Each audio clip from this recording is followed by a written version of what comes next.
great and the good of the automotive world converged on Geneva once again in March 2013, including French car manufacturer Renault, for the 83rd edition of this celebration of car design and innovation.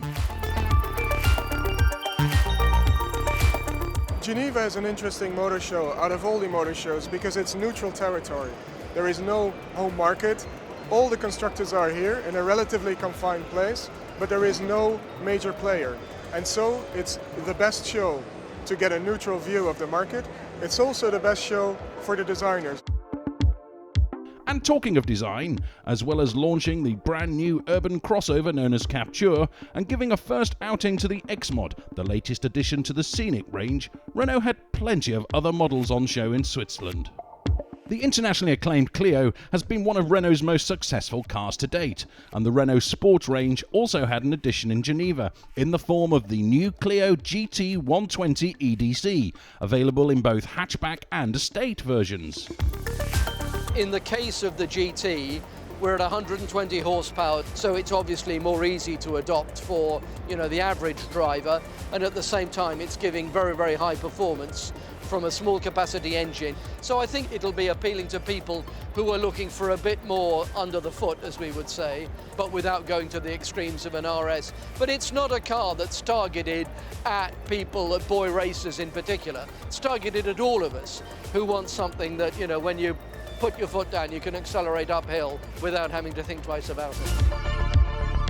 Alongside the GT 120 EDC, the new Clio RS 200 EDC, unveiled last year in Paris, highlights Renault's commitment to high-end performance road cars and confirms the technical link to its ultra-successful Formula One programme. Aujourd'hui, nous avons un moteur 1.6 turbo downsizé, un certain nombre d'équipements aussi sur cette nouvelle Clio RS qui permettent de faire un lien direct avec la Formule 1, le launch control notamment, qui permet d'avoir des départs arrêtés les plus performants, mais aussi un certain nombre d'équipements supplémentaires comme le RS Drive qui permet de piloter en mode normal, en mode sport, voire en mode race, ce qui est très intéressant pour nos clients les plus puristes.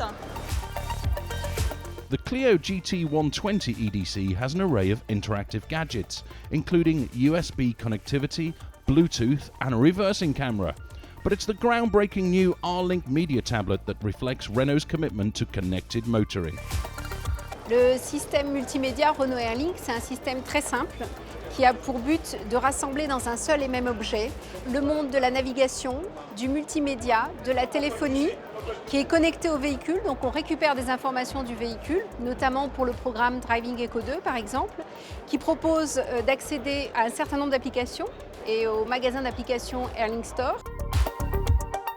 Renault R-Link can even coach drivers on how to drive in a more fuel-efficient and environmentally minded manner. Avec un programme développé spécifiquement par Renault qui s'appelle Driving Eco 2, vous récupérez l'ensemble des informations générées par votre moteur sur la consommation. Vous avez ce qu'on appelle un module Trip Report, mais vous avez aussi la possibilité de choisir des trajets préférés et vous avez aussi la possibilité de disposer de conseils d'éco-conduite, d'anticiper le freinage, d'accélérer ou au contraire de ralentir par exemple. Reflecting Renault's commitment to electric motoring, the futuristic-looking Twizy has the urban commuter in mind, while the zero-emission Kangoo van provides transport solutions for the business world. With its range of 210 kilometers between charges, the elegantly stylish ZOE offers consumers environmentally friendly motoring both in urban areas and further afield. Well, the ZOE is an interesting proposition because it's for the first time we achieve a real breakthrough with a 100% electric vehicle for an affordable price, and that's the key. Renault is trying to create innovation for everybody, and it fits really well in that package. What surprised me most is when you drive the vehicle, because the driving behavior is extremely fun, because the center of gravity is low. The other aspect of ZOE, which is important, is that for the first time we really make a leap in terms of CO2. It's a zero-emission car, so as opposed to hybrids, which try to eat little by little, get you 5%, 10%, 20% improvements, ZOE is really a breakthrough. As we've already heard, the new Renault R-Link system has major benefits for petrol and diesel-powered cars, but it's also fully integrated into Renault's EV range of vehicles.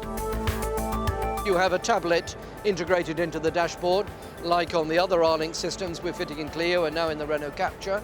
But in the case of the ZOE, there is a total interface with the systems of the electric engine, so the car is capable of guiding you to the next charging point.